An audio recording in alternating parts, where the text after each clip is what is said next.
Alright, hello and welcome to GTA 3, the playthrough, the definitive edition and whatnot. And today it's episode 7 and we've got 2 side missions in this specific video. We're going to do Taxi Driver, which I'm going to speed up because it takes a long time to do. 33 fares in total, although I'm splitting it up across, I think, 3 separate sessions. Although they are in the same technical session, it's just, you know what I'm saying. So I disable it and then re-enable it so we can start again. Now, as I've said in previous episodes, particularly the first 3, I do apologise for repeating myself about the 100% thing, but I'm trying to keep a mental note of things whilst I'm doing the actual playthrough, so I'll try not to mention 100%ing for a good long while. The good news is that we are making progress towards that with every single video that we do. We do at least one mission. Well, usually about 4 or 5 missions per episode I'm planning to do, and some side quests in separate standalone videos, although today we've got Taxi Driver and Firefighter.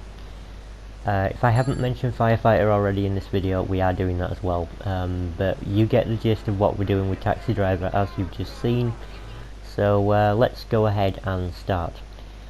So all you really need for Taxi Driver is you need a taxi, and you need to activate the side mission button, toggle submission, which in the case of the PS4 and PS5 is up on the D-pad, which is easy enough to know. There's a Mr. Whoopi.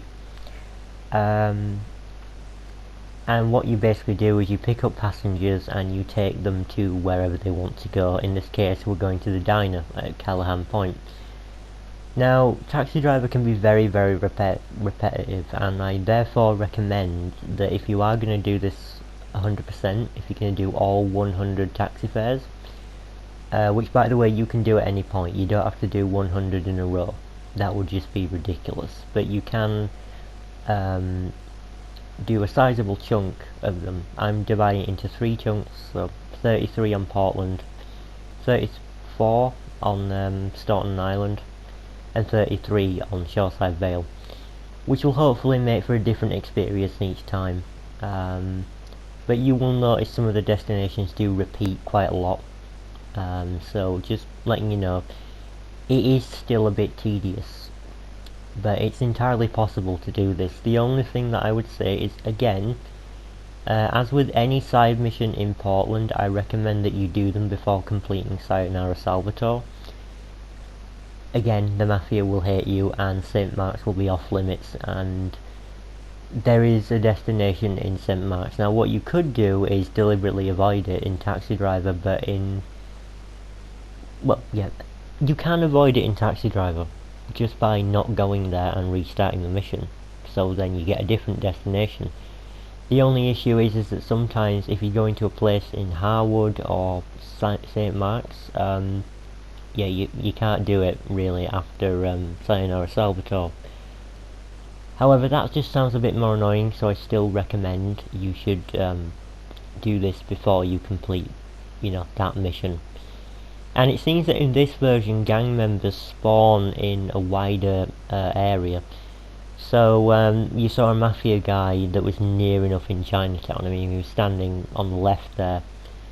I've seen Triad members near the hospital. I've seen Mafia members sometimes even mixing in with the Triads, that wander down into Chinatown. So I'm just saying, it seems that the area for gangs is a bit bigger in this version of the game. At least it looks that way. So you don't have to use this model of taxi. There is another type of taxi in the game called the cabbie. However, the cabbie is slower and harder to control, I believe. It's still possible, it's just this taxi is superior, really. But again, you can use any taxi.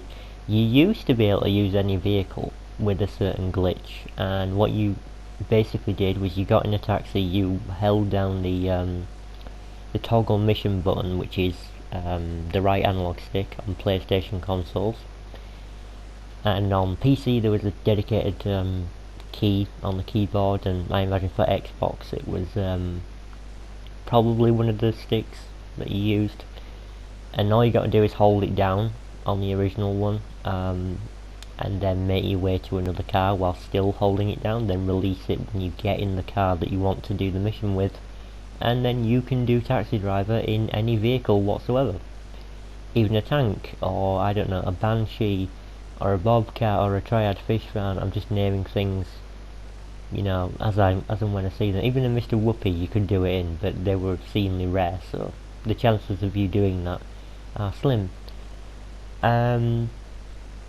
So yeah, I did that once before, but I didn't really find a need to use that glitch. It was just, if you want to do it a bit faster, you can use a faster car, but you still have to be wary of damage. Obviously you can still damage the car too much and blow up. It doesn't reset your progress, but yeah, it can be annoying. Traffic doesn't really get too much in the way when doing taxi driver. It's just not a priority to keep the car intact, and you've got plenty of time usually to get to the destination, although maybe having some knowledge about the layout of the map might come in handy sometimes. I think we saw another Mr. Whoopi back there, I don't remember. I think we did. They seem as common as, well, I was trying to think of a comparison, but I can't. Incredibly common it seems that they are in this game. So the Triad wants to go to the docks. I thought I saw a Triad here, but it turns out it was just a regular dock worker. He was wearing blue. I mistook him for a Triad. I started to wonder, you know, oh, do they suddenly own the docks now in this version? But no, it was just a dock worker wearing blue. From a distance he looked like a Triad. Now,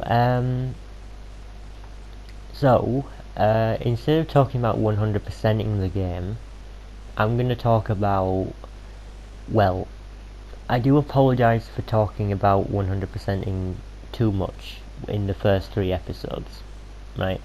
Because I should have been talking about something else. And the reality is that this game, there's not too much to talk about because you can kind of see what it's all about with the missions. I will point out if a mission is annoying, but other than that I don't think I'll be talking too much, unless I know some interesting facts about certain missions. Now, as it stands, today, right now, it is the 14th of October as I'm recording this. There's Mr. Whoopi back there.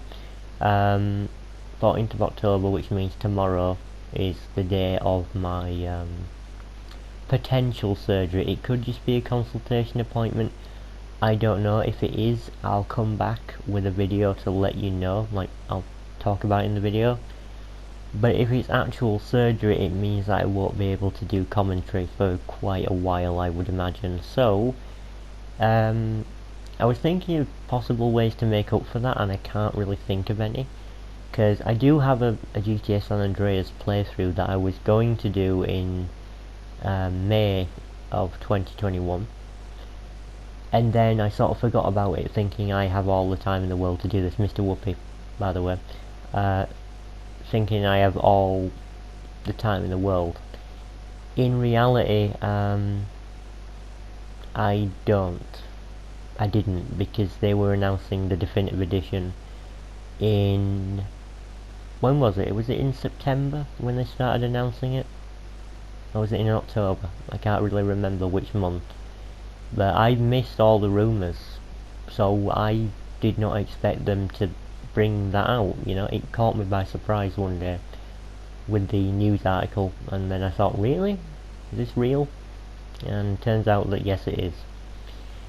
So after doing that, I kind of realised that my playthrough of San Andreas was null and void, for want of a better term. I could still upload it, however it would just be extra effort to upload it, if that makes any sense. So I had worked relatively hard on that one. but I'm gonna need to do it all again anyway for the definitive edition, and I don't want to leave a game out of the loop. I don't want to leave one game unplayed out of this set. So yeah, I won't be doing San Andreas until we've done Vice City though, and to be honest, I don't think I'll 100% Vice City, so it might end up being that Let's Play is shorter than this one, because I'm not 100%ing Vice City. I could always go back and do it. I'm going to set myself up so that I can still do it. I'm going to plan in accordance with it, but anyway, yeah, I'd say wait until next year for San Andreas. I'm not in any rush to do it again, because I'm kind of fresh off of playing San Andreas already, you know, so, and also I want to hone my Let's Playing skills a little bit, particularly with commentary, because I know that it's already gotten a little bit repetitive, I guess, but that's just the nature of the beast, Mr. Whoopi, and yeah, sorry I keep saying Mr. Whoopi, but I'm another Mr. Whoopi, 2 in the same bloody fair. That's unbelievable. I was going to, I don't think I said this before, but Crazy4 Games, or any gamer actually who does YouTube, I'm wondering if they will want to do any challenges like 6 stars or Rainbow Miser when the mod, well, when a mod is made for this game. I don't know how easy it would be to mod this game, probably just as easy. So maybe they will do some Let's Plays around it. However, it is pretty much the same exact game, so I honestly doubt that he might want to replay it. He might do something like a 100% playthrough, just regular conditions, but yeah, I'm not thinking that it's something that is going to be that anybody will want to run out and do, you know what I mean? I think we got 19 fairs, sorry, 33. Yeah, we got 33, hooray. Finally. Now it's time to, well, save at the safe house, and then we will go and do Firefighter, which I'll stop speeding up the clip for Firefighter, because there are some things to say about it, and once again, just as a given, don't do any vehicle related side quests in Portland after Sayonara Salvatore, do them all before. So there you go. Here's the fire engine or fire truck, and I was going to say they redid the lighting for the vehicles, and it's very cartoony-esque kind of water stream there. Water stream. I say water because of my accent, right? But I mean water, right? You know what I mean. Firefighter is all about putting out burning vehicles. The reason why I say you should definitely do this one, and paramedic included, and vigilante included, the reason why you want to do all those is because you have no choice over where they spawn.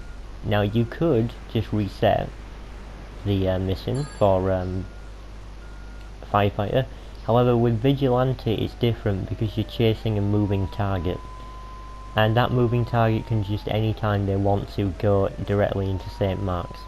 Now you could just play it until you get lucky, but I'm just saying it's less annoying to do it early, just saying. Firefighter is all about burning vehicles. That's it, that's all you're putting out. There's no actual buildings, and it's easiest in this game because in future installments of GTA games, I think maybe Liberty City Stories and maybe Vice City Stories don't have this mechanic. They do have Firefighter, I believe, it's just that maybe it works slightly differently. So in GTA 3 it's easiest because you can do Firefighter missions at any time. So you can do this whenever you want and come back to it whenever you want. you don't have to get to level 12, because there is no level system, it's just one fire after another. That's a Yakuza stinger, by the way. We shouldn't really be seeing those on the streets of Portland, but hey ho, it's in the bank of vehicles that spawn on fire to put out. So, with that in mind, what was I going to say? It's also easier because there's nothing else to put out. So in level 1 of Vice City, I believe that you have to put out just a vehicle, but on level 2 you then have to put out a vehicle and the driver inside, who will also be on fire. The issue is that when pedestrians get out of the burning vehicle, they're on fire, so they're going to be running around, and if you run them over, I think you fail. I think so. Now, if they die through another method, maybe you don't fail. Like if somebody hits them accidentally with a car, maybe you don't fail. If they fall into the water, it counts as them being put out and you don't fail. But I'm just saying that it's a bit more annoying in Vice City and San Andreas, because the higher up the levels you go, there will be more cars, but there'll be more people in the cars. So on level 3, for example, you will get 2 people in, let's say, a 2-door car, and then on level 3 you get 3 people in a 4-door, then level, you get what I mean. The difficulty goes up. It's more annoying every time. And with Vice City and San Andreas, you can't come back to it. You have to do levels 1 to 12 in order to complete the actual requirement for 100%. So GTA 3 is by far the easiest for Firefighter. I'm still going to do Firefighter and in Vice City and San Andreas when I get around to doing it. But I'm just saying that in GTA 3 it's easiest. Though in a way, Firefighter in GTA 3 is perhaps a bit more time consuming because you have to do it 3 times. Kind of, not really. Mr. Whoopi. It's not on fire, the car there is. It might be more time consuming in this game, or it might be more time consuming in those other games. Another Mr. Whoopi twice in the same emergency. I'd put a Mr. Whoopi counter in the video, except I can't be bothered editing that in just now. Maybe in future you might see it, but I'm just saying. I feel like I should put one in because I'm seeing them that much. And then at the end of the playthrough we'll count up how many times we've seen them. I don't know, it sounds stupid, but it probably would be very surprising if it was a high number. Estimates, I would say estimated about maybe 50, judging by how many seem to be appearing. In Portland anyway. I don't think I've seen any in Staten Island when I've been doing missions there, but maybe once I missed one or something. Yeah. So let's talk about, did I finish saying it was easy? I think I did. Yeah. Firefighter is not too difficult. The only issue is that this is a very big vehicle. It's very heavy as well. That makes it very difficult to turn. So do watch out. Obviously if you flip over the mission will end, but I think that it does give you some time to get into another fire truck, so I could switch out here, maybe? I don't know. I'm pretty sure you can get out and switch vehicles for a fresh one. I'm trying not to crash as much as I can, but I think you can kind of see it's not really working out that way. Just be careful when making your turns. It's a big vehicle. It's got a lot of forward momentum as well. Do be careful. That's all I'll say. Firefighter not too difficult. So in that case, what are we doing in the next episode? I believe the next episode is going to be about missions once again. I decided to cancel it to get a fresh one, but I probably should have tried to get out of it and then getting a new one at the fire station. And if you do 20, if you extinguish 20 fires in a row, I believe you will get a trophy. And I think you can do that at any point you want, so even after you've 100% the game, you can probably do that, but again, don't quote me, I'm going to try and do it earlier. Mr. Whoopi, again. Are these things going to haunt my nightmares for the rest of my life? I don't know what's so nightmarish about an ice cream van unless you're lactose intolerant, but I'm just saying. These things seem to be popping out of every nook, cranny and orifice. And it's more disgusting if it's every orifice. Go away, Mafia member. I don't want to hit you with my fire truck. I don't know why I'm up here.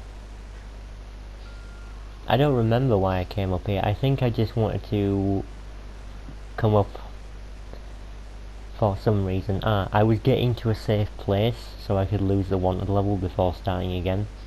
Yeah, I remember. I was also looking something up as well at the same time, just for some more information. Now, I probably should have mentioned this a long time ago, way back in episode 1, but when we were doing episode 1, you remember we did the mission Mike Lip's Last Lunch. And in that mission we went to 8 Ball's bomb shop, which to plant a car bomb. Now, interestingly enough, and here's the thing I learned from Crazy for Games which shocked me to the core, I didn't know this. And to be honest, the wiki doesn't state this either. It does state that you can get a variety of bombs, but it doesn't explain how it works. So in the Crazy for Games basically said that the 3 different bomb shops, because there are 3 different ones in various locations in this game, 1 on each island, those give you different types of bombs depending on the one you go to. So in Portland they give you an ignition bomb, so when somebody gets in the car it will explode. That's not really useful.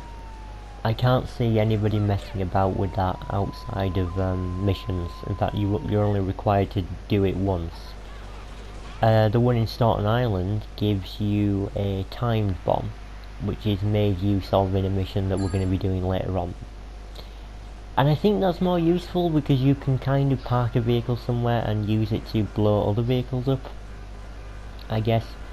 And the one in Shoreside Vale gives you a remote detonated explosive. So like with the mission Ice Cream Ustream, you can attach a bomb to the vehicle and then detonate it remotely, which is again more useful, but I don't really see how these can be useful other than for messing around. And I'm kind of wondering to myself, has anybody ever found a use that's that gives you, well, has anybody found a use for doing that? I suppose maybe to increase the number of kilograms of explosives used, because that is a stat in the game. Oh, Mr. Wolfie back there. Maybe. Otherwise I can't see a use for fitting a bomb to your car other than to spend money. Though maybe, I don't know, maybe there's an achievement somewhere that I just missed that involves using them. I don't know. So other than that, yeah, I should have mentioned that when we were doing the mission, but I forgot to. Diablo Stallion, by the way, over there. Which, interestingly enough, gang cars in this game. There are gang vehicles in this game. They count as a separate category in the GTA Wiki, which, by the way, when I've looked on the GTA Wiki as the time of me recording this commentary, they haven't got images of the updated looks of the vehicles. So, I mean, this game is pretty fresh, hot off the press. But I would have thought that the wiki staff may have, or the wiki members may have taken a few photos at least, but it looks like they haven't done that. And it's not like on a separate page, I don't think. I think they will add it to the regular GTA 3 vehicles page, and same goes for, I think they're still kind of collecting information about this version of the game, which will be updated sometime. But yeah, I'm just saying, I'm not going to take pictures because I can't. I've got screenshots in the game for sure, but I don't know how to upload those online. I do it for them. I'm just saying that I don't really, it's not that I don't want to, but I'm just saying that I don't know how to upload those screenshots. That's what I'm saying. By the way, the Siren, right? The Siren in this game is somewhat useful. It makes vehicles pull to the side of the road, right? The only problem with that is that sometimes they panic and they don't know what to do. Sometimes they actually turn into you. And vehicles that come from the opposite direction are supposed to stop dead in their tracks. And vehicles that are in range of the Siren, if they're passing in front of you, are also supposed to stop.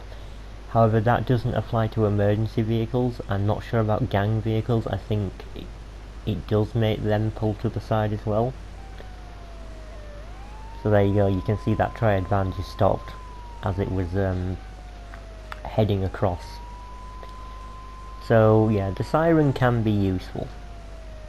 It's just, you don't want to have it on all the time because it will just annoy your eardrums. But using it every now and then to clear traffic out of the way, I have been trying to do that during this. It is useful for that. And that's about it. That's pretty much it for this video. We have a little bit of time. There's a Hud's Rumpo there that's definitely does not belong here. It belongs on Shoreside Vale, but still it's in the bank of vehicles, like I said. Right, let's go through this bridge. I will say the lighting effects are nice with the sirens and stuff. Pretty impressed with that. Wasn't expecting them to be reflecting on various objects. There was kind of something like that in the original game, but only on the ground, I think. Just be like flashes of red and yellow. Anyway, firefighter mission cancelled. I think we've done them all. Either that or I have to do one more.